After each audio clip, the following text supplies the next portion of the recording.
जय श्री राम दोस्तों, आज की वीडियो में आपका स्वागत है। आज की वीडियो में हम बात करेंगे गरुड़ पुराण के 12वें अध्याय के बारे में, जिसमें हम मृत व्यक्ति के शय्यादान के बारे में, गोदान के बारे में, घटदान, अष्टमहादान, रसोत्सर्ग, मध्यम षोडशी, उत्तम षोडशी एवं नारायण बलि के बारे में बात करेंगे। जानकारी अच्छी लगे तो लाइक करें। चैनल पर पहली बार आए हैं चैनल को सब्सक्राइब करें, बेल आइकन के बटन को दबाएं। गरुड़ जी बोले कि हे सुरेश्वर, 11वें दिन के कृत्य विधान को बताए और वृषोत्सर्ग की विधि का भी वर्णन कीजिए। भगवान नारायण बोले कि हे गरुड़, 11वें दिन प्रातःकाल तालाब पर जाकर प्रयत्नपूर्वक सभी औधर्वदेही क्रिया करनी चाहिए। वेद और शास्त्रों के ज्ञाता ब्राह्मणों को निमंत्रित करें और हाथ जोड़कर वंदना करके उनसे मृत व्यक्ति की मुक्ति के लिए प्रार्थना करें। ज्ञाता आचार्य भी स्नान, संध्या आदि कर्म से पवित्र होकर विधि पूर्वक 11वें दिन क्रिया करें। 10 दिन तक अमृतक प्रेत के नाम गोत्र द्वारा श्राद्ध कर तदंतर 11वें दिन मंत्र सहित मृतक को पिंडदान करें। सुवर्ण की श्री हरि की प्रतिमा, चांदी की ब्रह्मा की प्रतिमा, तांबे की रुद्र प्रतिमा, लोहे की यम की प्रतिमा, पश्चिम में गंगा जल सहित विष्णु कलश रखकर ऊपर से पीताम्बर वस्त्र से समन्वित श्री हरि को स्थापित करें। पूर्व दिशा में दूध तथा गंगाजल सहित ब्रह्म कलश को स्थापित कर सफ़ेद वस्त्र से ढककर ब्रह्मा जी को स्थापित करें। उत्तर दिशा में मधु तथा घृत सहित रुद्र कलश को रखकर लाल वस्त्र से ढककर रुद्र प्रतिमा को स्थापित करें। तीर्थ जल से दक्षिण दिशा में यम के कलश को स्थापित कर काले वस्त्र से ढककर यमराज की प्रतिमा को स्थापित करें।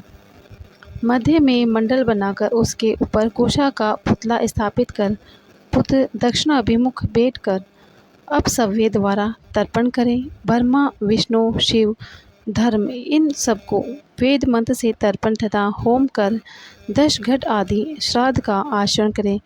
पितरों के उद्धार के लिए गौ का दान करें और ये कहे कि हे माधव, मैंने यह गोदान तुम्हारे लिए तीर्थर्थ दी है, इसलिए प्रसन्न हो जाइए।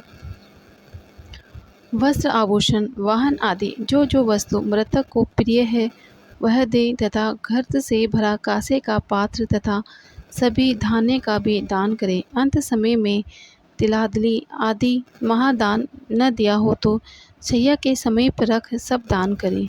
ब्राह्मण के चरण का प्रल्याक्षण तथा वस्त्र आदि से अर्चना कर सिद्धांत, लड्डू, मालपुआ, दूध आदि दान दे।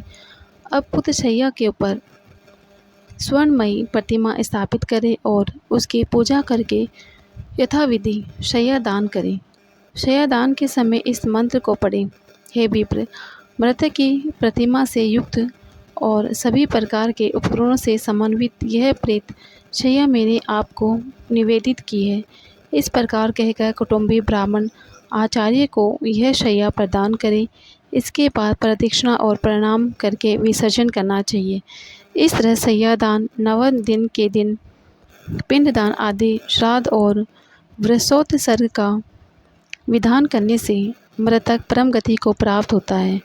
11वें दिन साविधि वृषोत्सर्ग करे, परंतु यह वृष कैसा हो? अंगहीन, रोगी, बालक इत्यादि दोष से रहित होना चाहिए, जिसके लाल नेत्र पिंगल है, श्रृंग तथा खुर लाल हो, पेट श्वेत, पीठ काली हो। ऐसा वृषभ को ब्राह्मण वृषोत्सर्ग में लेवे।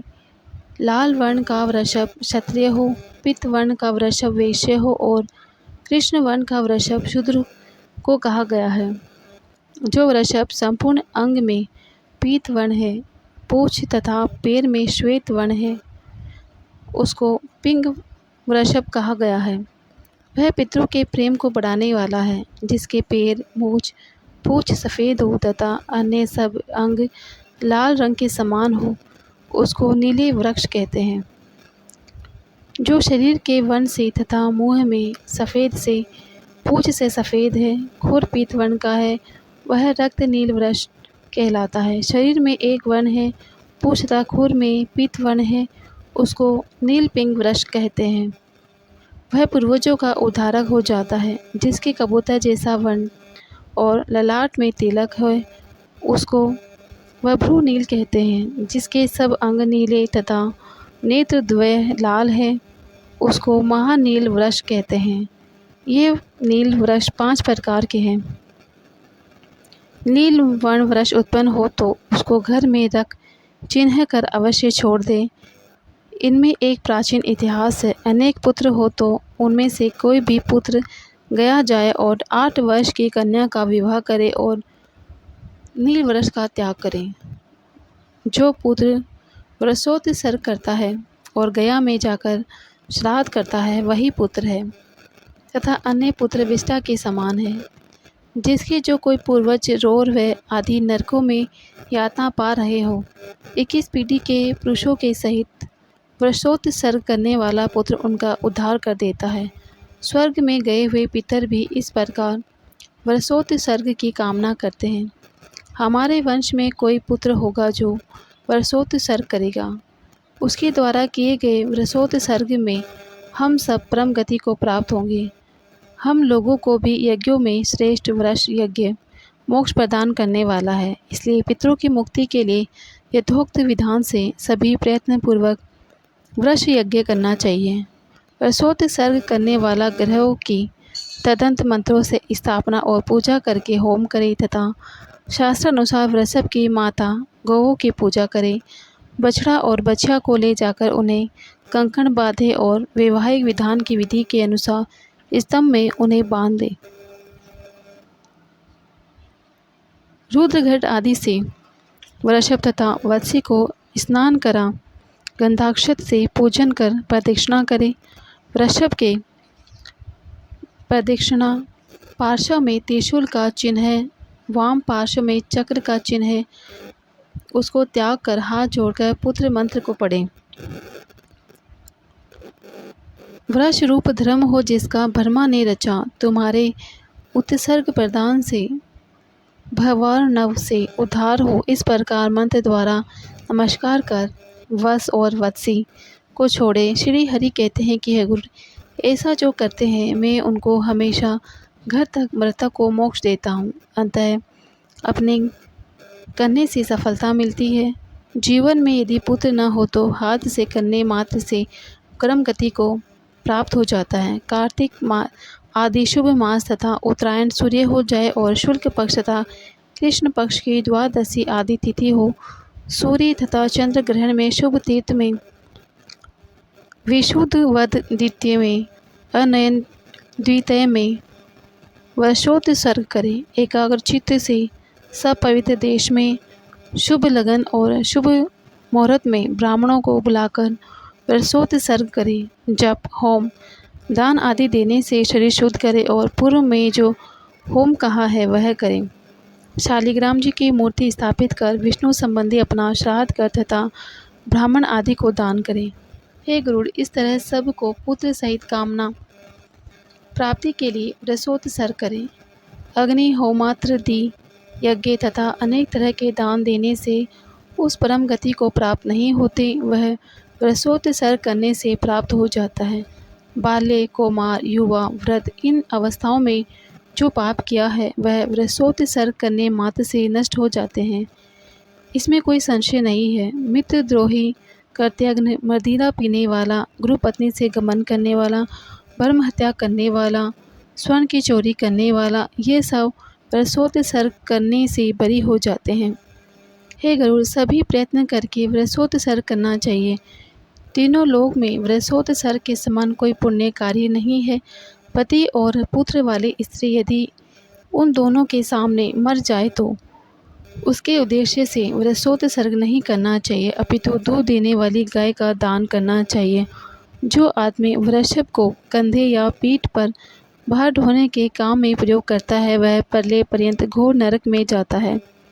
जो निर्दयी व्यक्ति मुक्के या लकड़ी से वृषभ को मारता है वह एक कल्प तक यम की यातना को भोगता है।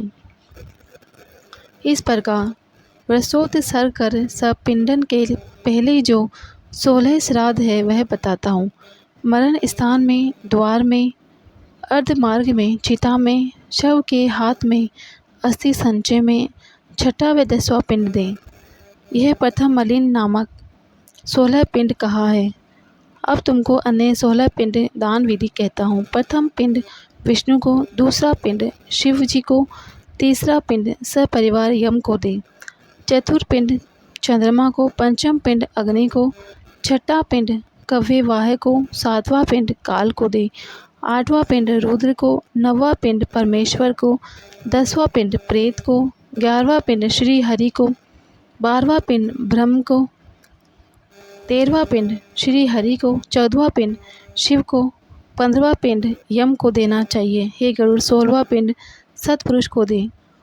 तत्ववेता इसको मध्य षोडश कहते हैं। तदंतर प्रति मास के 12 पाक्षिक, त्रिपाक्षिक, उष्ण मासिक और ऊनाशब्दिक इन श्राद्धों को उत्तम षोडशी कहते हैं। इसके बारे में मैं तुम्हें बताया है।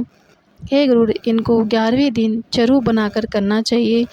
ये 48 श्राद्ध प्रेतत्व को नष्ट करने वाले हैं। जिस मृतक के उद्देश्य से ये 48 श्राद्ध किए जाते हैं वह पितरों की पंक्ति के योग्य हो जाता है। इसलिए पितरों की पंक्ति में प्रवेश दिलाने के लिए षोडश त्रयी करनी चाहिए। इन श्राद्धों से विहीन मृतक को प्रेतत्व सुस्थिर हो जाता है और जब तक षोडश त्रय संज्ञक श्राद्ध नहीं किए जाते तब तक वह मृतक अपने द्वारा अथवा दूसरे के द्वारा की गई कोई भी वस्तु प्राप्त नहीं करता। इसलिए पुत्र को षोडश त्रय श्राद्ध विधिवत करना चाहिए। यदि पुत्र न हो तो स्वामी का श्राद्ध स्त्री या अन्य करे, जिससे उसको अनंत फल मिलता है। जो स्त्री परलोक संबंधी मृत व्यक्ति के औधर्व देह आदि शय्या है, पाक्षिक श्रद्धा आदि करती है वह सती है। यह मैं बताता हूँ। वह पतिव्रता स्त्री उपकारार्थ स्वामी के लिए करती है, अतः उसका जीवन सफल है, क्योंकि वह मरे हुए स्वामी को भजती है।